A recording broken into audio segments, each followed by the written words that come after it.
네, 여러분들과 오늘 같이 공부할 내용은 주어 동사의 수일치 부분입니다. 이거 뭐 수능에서도 워낙 많이 나오고 또 내신에서도 각종 학교에서 많이 다루고 있는 부분이기도 하죠. 그래서 여러분하고 같이 잘 우리가 막 정리해서 잘 적용을 할 수 있기를 바랍니다. 일단 주어 동사의 수일치에 대해서 우리가 잘 알기 위해선 일단 기본적인 문장의 구조에 대해서 익숙해져 있을 필요가 있어요. 어느 부분이 주어고, 그리고 어느 부분이 동사고, 그리고 어느 부분이 수식인지. 그치? 그래서 수식을 잘 가려내서 정말 주어를 찾고 그 동사가 어떤 주어에 해당하는 동사인지를 찾아서 정확하게 수를 일치시키는 파트라고 생각을 하시면 돼요. 다시 말하면 주어가 어떻게 형성이 되어져 있고 각각의 수식의 형태는 어떤 식으로 어느 자리에서 어떤 형태를 가지고 들어오는지 그것들을 잘 파악을 해서 수를 일치시키는 부분이라고 생각을 하시면 돼요.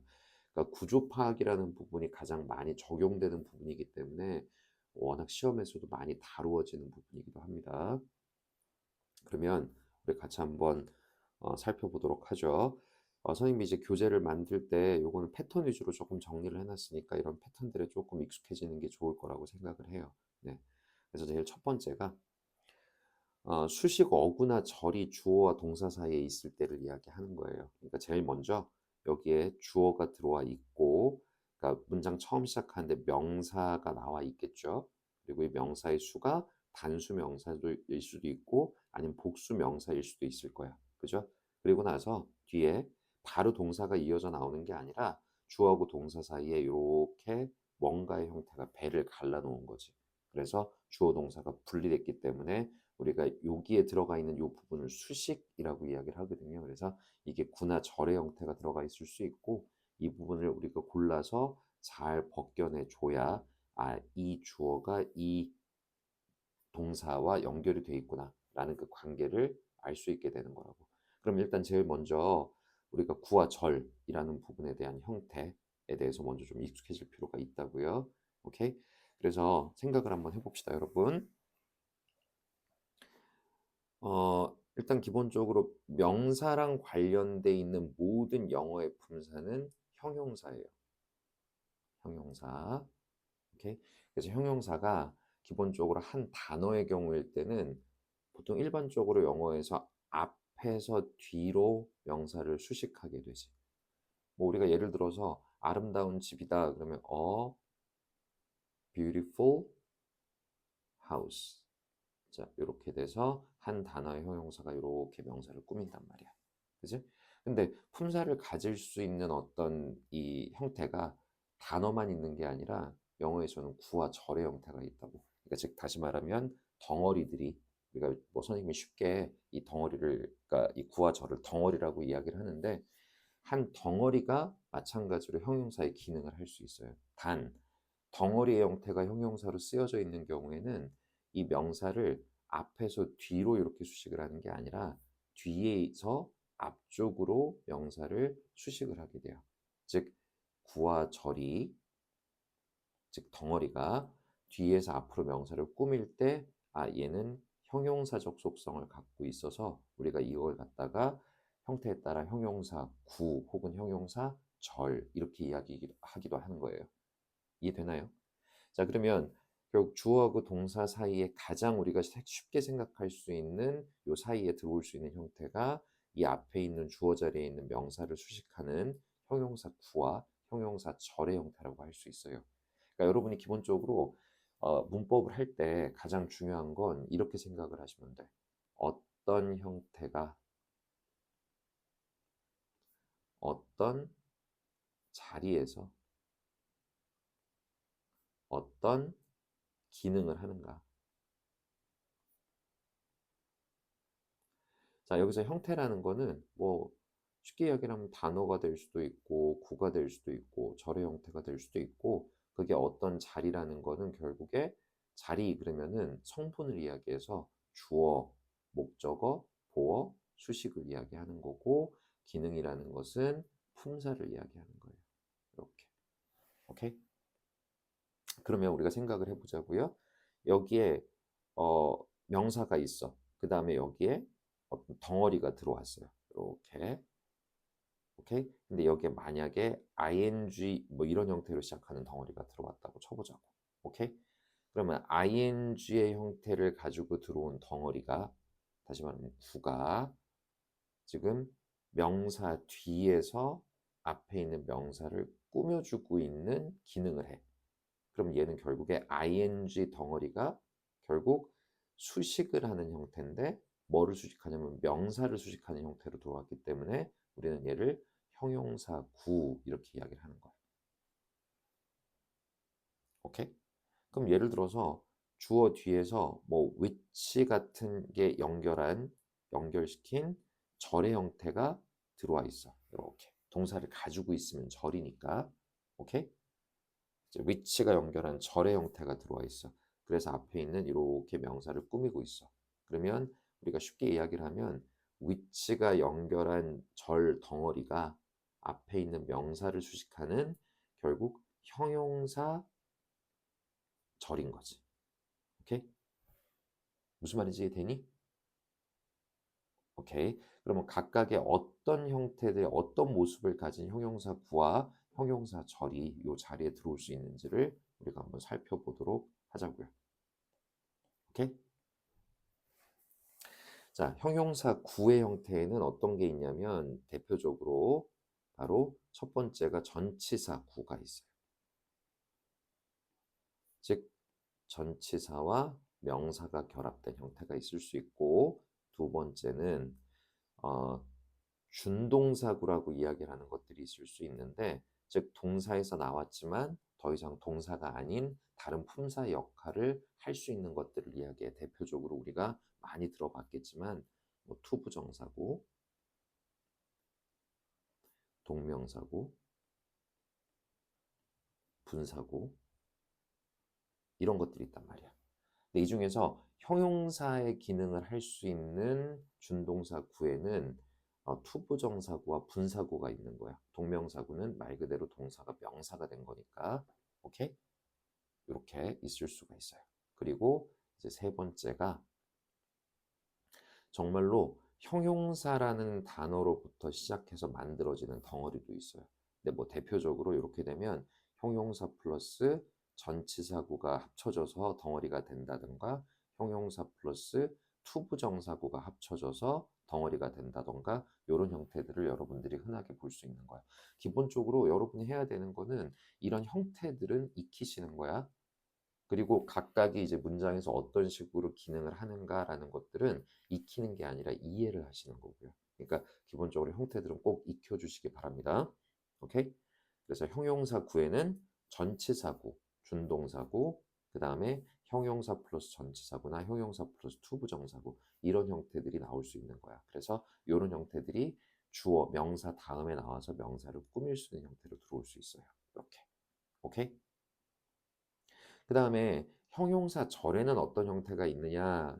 그럼 뭐 대표적으로 어렵게 이야기하면 뭐 관계절이라고 이야기를 하는 것들인데, 그렇게 어렵게 생각하지 마시고요. 그러니까 명사 뒤에 뭘로 시작하냐면 WH로 시작하거나 아니면 대수로 시작하는 녀석이 껴들어와 있다 이거야. 동사를 하나 끼고. 왜? 항상 이렇게 생각하시면 돼요. 절을 연결한다는 건 덩어리 안에 동사가 있다. 다시, 절이라는 거는 덩어리 안에 동사가 있다. 다시, 절이라는 것은 덩어리 안에 동사가 있다. 구는 덩어리 안에 동사가 없다. 이렇게 생각하시면 돼요. 그럼 형용사절은 WH로부터 연결돼서 나온 덩어리, 혹은 대수로부터 연결돼서 나온 덩어리, 동사를 하나 끼고 하나, 오케이? 이 덩어리가 위치하고 있을 때, 아, 얘네는 뭐 하는구나? 이 명사를 꾸미고 있구나. 다시 말하면 얘를 뭐라고 부르면 돼? 형용사절이구나 라고 생각을 하시면 되는 거라고. 오케이? 그래서 얘네를 골라냈을 때 얘네 형태 다음에 동사가 나와 있다. 아, 그러면 이 주어에 해당하는 동사는 이거구나. 그래서 거기에 수일치를 맞춰주시면 된다는 이야기야. 오케이? 이해되죠?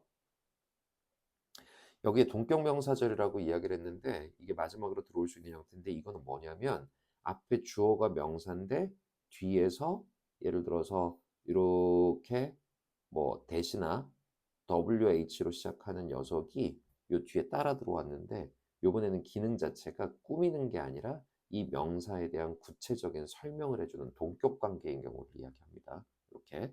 오케이? 그런데 일단은 형태적으로 구분을 하실 때는요. 이게 관계절이든 어쨌든 동격이든 중간에 껴들어간 건 똑같으니까 일단은 빼내시면 돼요. 동사 하나 물론 끼고 있을 거고 절이니까. 오케이? 그리고 이렇게 맞춰주시면 돼요. 오케이? 그리고 구체적인 동격 이야기는 조금 이따가 다시 좀 설명을 해줄게요. 자, 그러면 다시 한번 우리가 생각을 해봅시다. 명사가 나와 있고 뒤에서 전치사 플러스 명사 형태를 가진 거, 또 명사가 나와 있고 뒤에 to로 시작하던가 ing 아니면은 과거분사라 그러잖아. pp 요렇게 시작하는 것들 아니면 명사 뒤에 형용사로부터 시작한 덩어리가 껴 있어. 그리고 뒤에 그 덩어리가 끝난 다음에 동사가 나와. 그러면 일단 우리가 수일치에서 그 전체 사이에 낀 덩어리를 빼내시고 주어와 동사를 서로 간에 수관계를 일치시켜 주시면 된다는 이야기야. 오케이? 이해되죠? 자, 그러면은 웜업 한번 풀어봅시다. 자, time 시간인데 그럼 명사니까 주어 그다음에 spent. 그럼 여기 spent는 동사야 아니니? 이거 동사 아니죠. 왜? 시간 다음에 시간이 보내진다. 그럼 시간이 보내지니까 이건 수동 관계잖아. 그러면 우리가 기억해야 되는 게 동사 자리고 수동태면 반드시 형태가 be 플러스 pp를 가지고 있어야 돼. 비동사가 없으면 수동인데 비동사가 없으면 얘는 동사가 될 수 없는 거예요. 오케이? 그러니까 시간 근데 보내진 하고 들어간다고. 그래서 어디까지? sleeping, eating, commuting to and from work and looking after the home and family 여기까지 다 들어가는 거라고요. 오케이? 이해되니? 그리고 나서 여기에 is, are라는 동사가 나와 있잖아. 그죠? 그럼 여기에 껴 들어간 건 이제 뭐가 되는 거지? 과거분사인 pp라 그러잖아요. pp라는 덩어리가 즉 과거 분사 덩어리가 과거 분사 구라고 이야기를 하지 원하는 동사가 없으니까 이 덩어리가 명사 다음에 들어가서 이 명사를 수식하고 있으니까 형용사 구 이렇게 되는 거라고. 오케이? 이해되죠? 자, 그래서 여기에 그러한 시간 이 주어고 따라서 답은 is 이게 맞죠. 그 시간은 is not working time 아닙니다. 이렇게 돼 있고요. 2번에 the important impact the important impact 여기까지가 명사구 주어 그 다음에 of부터 들어갔죠. 동사 안 나오고 그래서 여기 전치사 명사 덩어리가 어디까지 가겠어? 동사 앞까지. 그래서 moving pictures on the imagination까지 갈 거고 여기에 is are 이렇게 돼 있으니까 단수 is plain from the audience response 이렇게 돼 있고 자 3번에 the fact 사실이라는 명사 나와 있고 that 하고 들어가기 시작을 했어. 그러니까 반드시 동사 하나 끼시고요. outnumber 뭐뭐보다 수가 더 많다라는 동사고 그래서 여기까지 들어가고 다시 동사. 그럼 이 동사가 실제 문장의 본동사가 되겠죠. 그래서 the fact에 걸리니까 does 이렇게 되는 거라고. 오케이? 이해되니 무슨 말인지? 오케이. 자, 그러면 여기서 우리가 요 대세 역할이 바로 뭐가 되는 거냐면 동격이 된다고. 그럼 동격이라는 의미를 잠깐 이해를 좀 해보자고. the fact 사실인데 그 어떤 사실이지? 그 사실이 도대체 무슨 사실이지? 구체적인 내용이 뭐야? 이랬더니 여기서 문맹인 illiterate women 문맹인 여성이 greatly 엄청나게 illiterate man 문맹인 남자의 수를 압도한다는 거야. 수를 넘어선다는 거지. 그러면 요게 바로 내가 말하고자 하는 사실이야. 사실의 내용은 that 이하야. 라고 서로 간에 이 the fact라는 약간은 조금 추상적 개념의 어떤 사실인지 우리는 모르니까 오케이? 추상적 개념의 어떤 그런 명사를 구체적으로 풀어서 설명을 해주고 있다고. 오케이? 다시 말하면 추상적인 명사를 구체화시켜 줄 때 우리가 얘를 동격절 이렇게 이야기를 하는 거라고요. 오케이? 그랬을 때 얘는 우리가 뭐 참고로 여긴 이해할 수 있는 사람은 지금은 이해하세요. 얘를 참고로 우리는 접속사라고 이야기를 하는 거고 왜? 이렇게 꾸미는 게 아니니까 관계대명사가 아니라고. 그러니까 뒤에는 문장이 완전한 구조가 나온다. 이렇게 뭐 이야기를 합니다. 오케이? 근데 일단 여기까지가 어려운 사람들이 있을 거야. 자, 그러면 일단 우리가 무조건 뭐라고 기억하면 된다? 명사 뒤에 WH로 시작하는 형태가 연결을 시킨 덩어리가 혹은 대시로 시작한 형태가 연결을 시킨 덩어리가 오케이? 동사를 하나 끼고 묶여 있다. 그러면 얘는 앞에 있는 명사를 수식하거나 혹은 동격 관계가 된다. 거기까지 개념만 잡아주시면 돼요. 오케이? 자, 이해되죠?